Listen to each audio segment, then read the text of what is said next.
প্রতারণার অভিযোগ বিজেপি জেলা সভাপতির বিরুদ্ধে। আসুন এবার এই খবরের দিকে একটু নজর রাখা যাক। বসিরহাট বিজেপি জেলা অফিস সংস্কারের নামে প্রতারণা।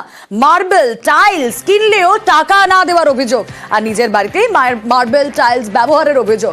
লাখ লাখ টাকা না পেয়ে সরব ব্যবসায়ী। বিজেপি রাজ্য সভাপতিকে চিঠি দিয়েছে ব্যবসায়ী।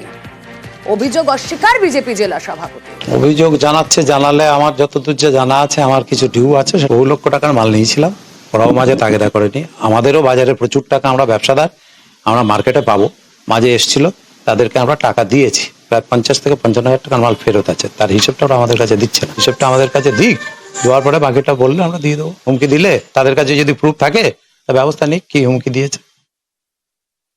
উনি একটা পার্টি সোর্সে দেখিয়ে বলে পার্টি অফিসে এরা মালটাল লাগবে, নেওয়ার পরে জানতে পারি যে উনি ওরা ফ্ল্যাটে লাগাচ্ছে। যখন টাকা দেওয়া করতে যাই যে কাকু আমার ব্যালেন্স পেমেন্টটা দেন, তখন বিভিন্ন পজিশন দেখায়, এই ইলেকশন আছে সেই ইলেকশন আছে।